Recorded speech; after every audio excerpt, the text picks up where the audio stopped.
Welcome. Today I want to talk about empathy. And the reason that I want to do that is someone asked me the other day, what do I do? Physically, not a lot. As some of you know, I am disabled, so therefore I have to rely on my husband for everything. Pretty much everything. But I thought about it and I thought, well, I am an empath. So I thought I would explain what exactly empathy is. To introduce it, empathy, if I keep looking that way, it means I'm looking at my notes. Empathy is the capacity to understand or feel what another person is experiencing from within their frame of reference. So in other words, it's into what they feel internally. It involves placing oneself in another person's position and actively sharing in their emotional state. That's me. When we empathise, we recognise, understand and share the thoughts and feelings of others, whether they are human, animal or even fictional characters. So I do that. My whole being gets involved in somebody else's issues, if you like.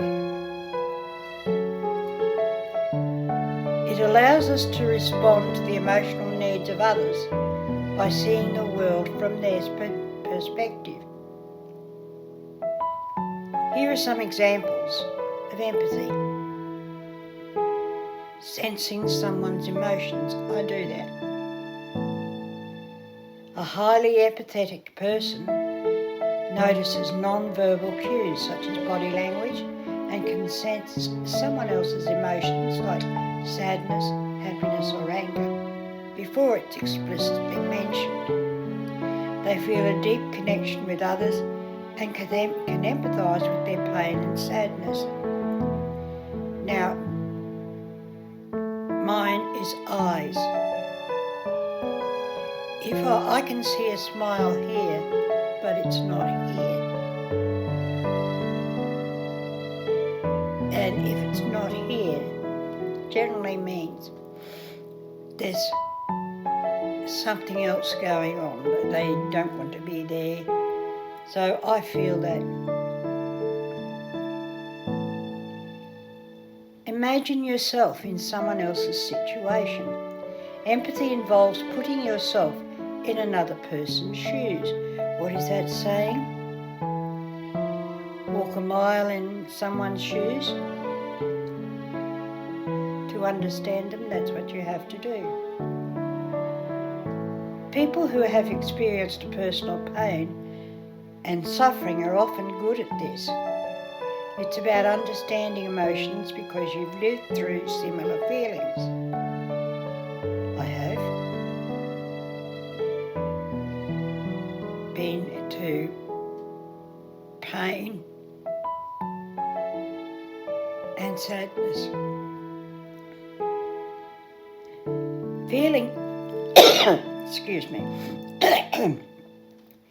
Feeling sadness for someone else's sadness. When you sense someone's sadness, you connect with them emotionally. It's not just logical sympathy, it's a visceral response. You actually feel their pain.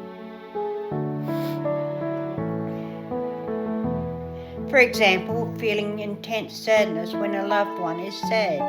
Yes. Feeling happiness for someone else's happiness. Empathy isn't limited to negative emotions. You can also share in someone's joy. When someone around you is happy, you feel elated too. Remember, empathy is about understanding, share, and responding to emotions, whether positive or negative. It helps build meaningful connections and compassion. Shall we say that sentence again? It helps build meaningful connections and compassion towards others. Empathy has several benefits for our social and emotional well-being. Reducing stress. When we empathise with others, it reduces our own stress. Feeling heard and understood activates the pleasure centres in our brain, promoting a sense of calm and well-being. Fostering resilience. Empathy helps build emotional resilience by understanding others' experiences. We learn coping strategies and gain perspective on our own challenges. Building trust. When we show empathy, we create trust in relationships. People feel valued and understood, leading to stronger connections. Healing and recovery. Empathy contributes to emotional healing. It supports those going through difficult times, making them feel less alone. Yeah, it's like that hand on your shoulder that tells you without words that you're okay. Everything will be all right, that someone cares. Personal growth. Empathy encourages personal growth by broadening our understanding of diverse perspectives and experiences. It helps an empath to grow by understanding somebody else's pain and problems and anything else. Enhancing creativity. Empathy fuels creativity. When we step into others' shoes, we see problems from different angles, sparkling innovative solutions. Well, that's true. Improving communication. Empathetic listening enhances communications.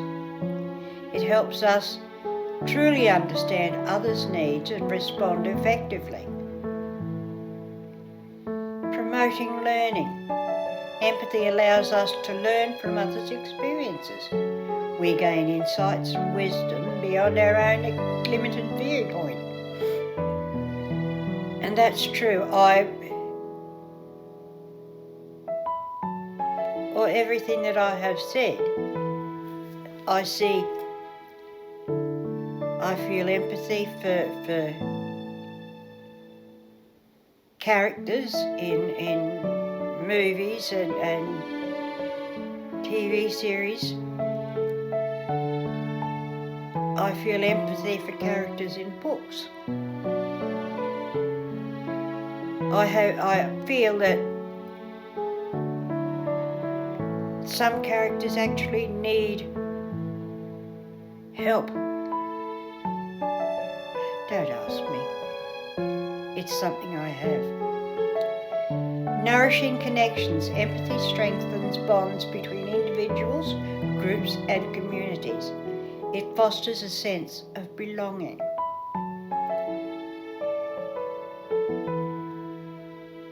Remember, empathy isn't just about feeling for others. It's about understanding, connecting and creating a more compassionate world. And who knows, we need a more compassionate world. An empath is someone who feels more empathy than the average person. Here are some key characteristics of empaths. Here we go again. High sensitivity. Empaths have a heightened sensitivity to external stimuli such as sound, intense environment, and the emotion of others. I am highly sensitive to loud noises. I don't handle intense environments very well, and nor do I handle the emotions of others very well. Loud noises absolutely terrify me, as do intense environments. Gives me the creeps. Tuned into others, not turned, but tuned. They often feel tuned into the feelings of people around it. It's as if they absorb the emotions like emotional sponges. I do.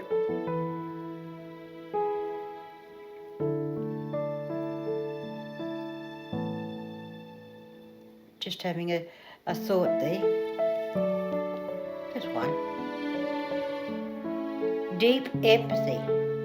While empathy allows us to understand others' feelings, empaths take it a step further. They sense and feel emotions as if they're part of their own experience. Yep.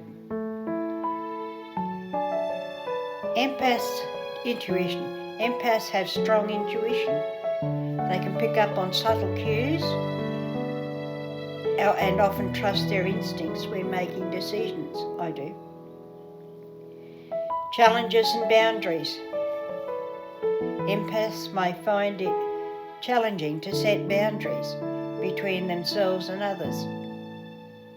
They can become overwhelmed by too much closeness or emotional intensity. In summary, empaths are highly attuned to the feelings and emotions of those around them, often experiencing them deeply. I have problems with setting boundaries.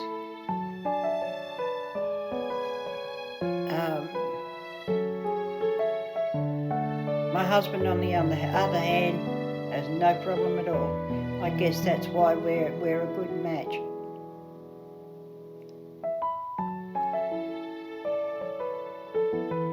And the final thought, I am an empath. On one final note,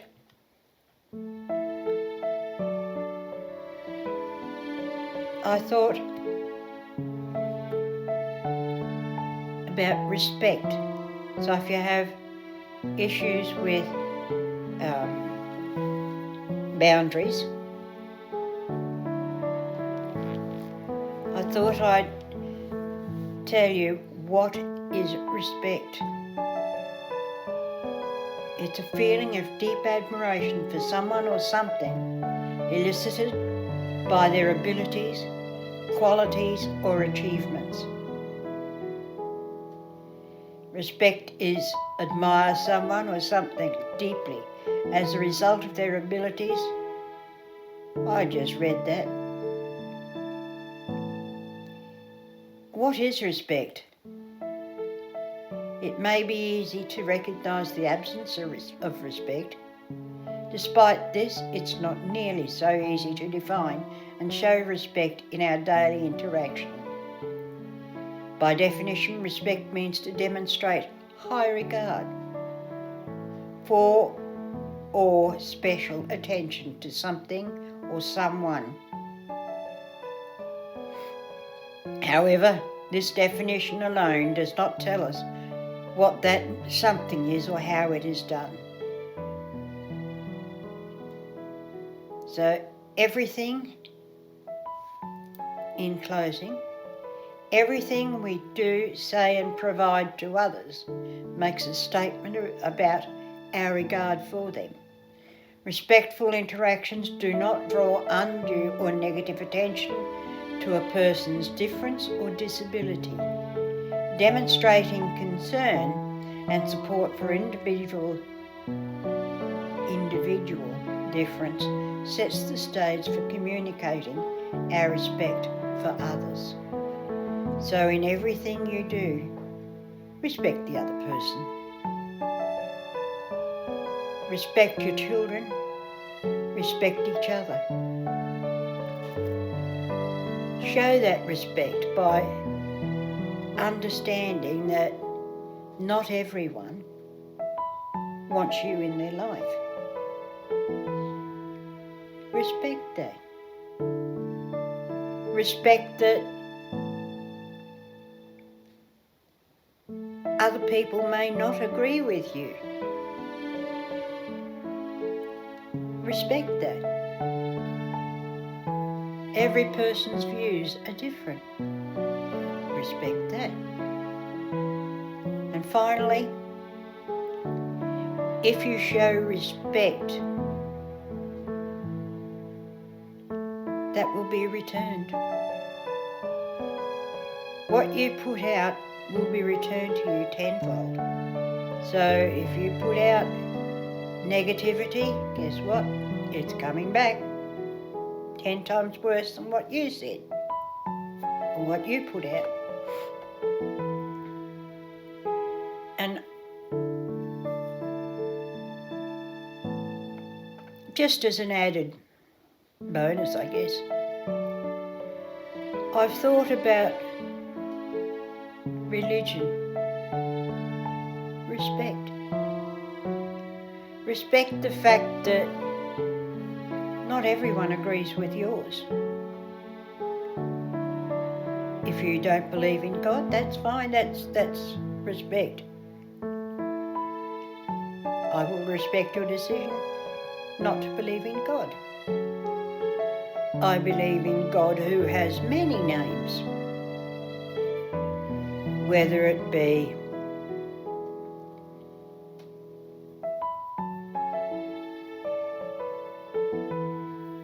whatever name you want to give him or her. I once was sleeping and I somehow, in my sleep, asked, what is God? And the answer I got was that God, in whatever form you believe him to be, is love. It's not that love that you may have for your wife or husband. It's that deep, deep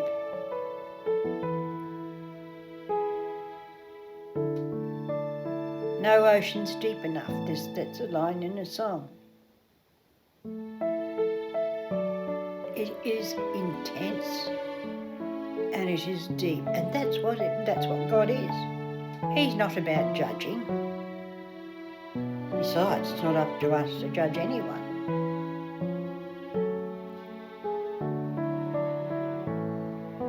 But it's about love and understanding and acceptance. So, on that note, I will say thank you for watching. If you like what you see, click on the thumbs up. If you haven't, subscribe. I don't subscribe, subscribe. Thanks for watching.